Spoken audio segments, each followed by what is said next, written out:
Welcome back to CBS Mornings and welcome to Florida, where some of the most popular beaches could be in for a 1-2 punch of trouble just as thousands of spring breakers visit the Sunshine State. An algae bloom known as a red tide, already killing fish along the Gulf Coast, is now causing a big old stink. Now a massive blob of seaweed. This is threat number 2. This is wider than the entire U.S. It's drifting across the Atlantic, and it could wash ashore in the coming weeks, creating an even bigger mess in Florida. Manuel Bojorquez has more from Florida. It is as foul-smelling as it is unsightly. Sea life dead and washed ashore, essentially choked by an algae bloom known as red tide.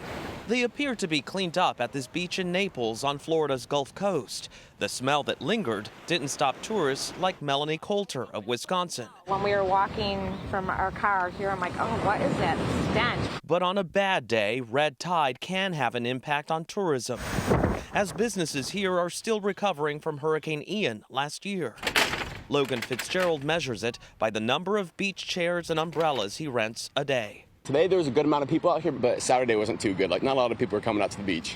Saturday should be a good day. Yeah, it should be a good day, especially on spring break. The ocean breeze carries the toxin released by the red tide algae ashore, where it can cause health problems for people, from scratchy throats to irritated eyes, all the way to difficulty breathing and asthma attacks. While it is a naturally occurring algae, this team from the water school at Florida Gulf Coast University is looking into whether pollution is making the blooms worse. It's probably been the worst over the past 2 weeks. Mike Parsons is a professor here. We've had bad red tides in the past, but the big concern is now that our coastlines are more developed and there's a lot more people in Florida than there used to be, how are we affecting water quality and how is that affecting red tide? And what do we think? There is evidence that we are influencing red tide. So pollution may be aggravating the problem. It may be aggravating the problem. It definitely is not the cause of the problem, but it may be aggravating the problem. Now, another problem looms on the horizon. A 5,000-mile-wide patchwork of seaweed clumps in the Atlantic, captured in satellite images, is making its way toward the Caribbean, Mexico, and Florida beaches. In the past, the buildup of sargassum has been so large and smelly, heavy machinery was brought in to clear it.